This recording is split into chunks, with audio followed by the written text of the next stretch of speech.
Good afternoon. It is Chris Chun. It is your This Week in Real Estate. Hey, wanted to talk to you about the Fed meeting and how that has affected our marketplace.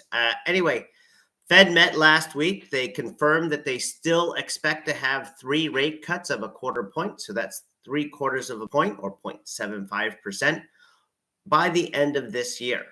That is what has been expected since for the last few months, since January, December. And so we are still on track for that. That was good news considering that the inflation rate is still being stubbornly resilient and not coming down as quickly as expected. We have seen that the inflation rate has been in the high twos, low threes for the last 3 or 4 months. And that rate came back in on Friday for the month of February at 2.5%. So again, still in that same range of higher than the 2% target that the Fed is looking at. However, the biggest news that the Fed said was that they believe that we are going to be able to have these rate cuts and be moving forward, even though inflation is remaining stubbornly high, because they don't expect that we will see a recession from the increases in rates that they have had.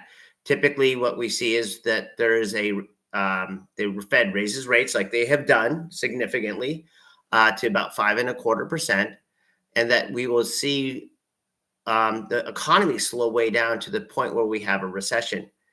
Because of the strength of the stock market, because of the strength of the employment market, the Fed has stated that they do not believe we will have a recession, but we will have what we call a soft landing, that they expect that we will see growth reduce from what we're seeing right now, because the stock market, again, is in near record highs.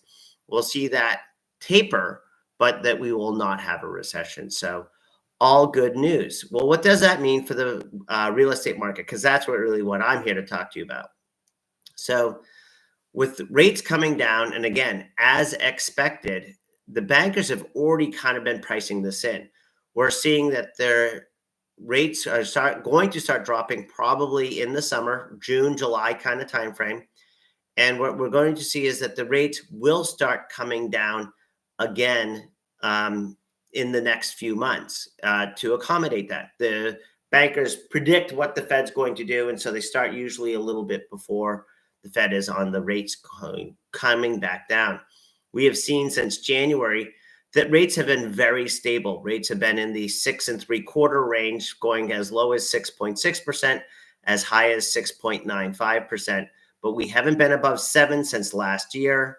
And we have been seeing this really stabilization in rates, unlike what we've seen for the past 2 years, where we saw rates go up dramatically up to almost 8% at the high in October of last year. So the 6.75% is still a point, more than a full point lower than where we have been in the past.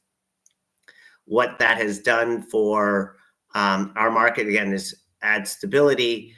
And with that stability of rates, we've actually seen an increase in the prices of homes. We are seeing that the prediction for this year was a 3 to 4% annualized increase, and we're over 5% for the first quarter of this year, year over year. And we expect that trend to continue for the year. So if you're in the market right now and you're hoping things are going to go one way or the other for rates or prices kind of thing, don't really expect to see any of that happening in 2024. And maybe we'll see a more significant drop in rates in 2025. But with that drop in rates, we do expect as soon as rates get below 6, where, again, we're supposed to be at 6 about by the end of this year. When we see rates go below 6, we expect that there's going to be a lot more activity in the buyer side. So prices are likely to be increasing further at that point. Anyway, if you have any questions, please don't hesitate to call. Thank you so much. Have a wonderful Easter weekend. Blessings to all. Thank you.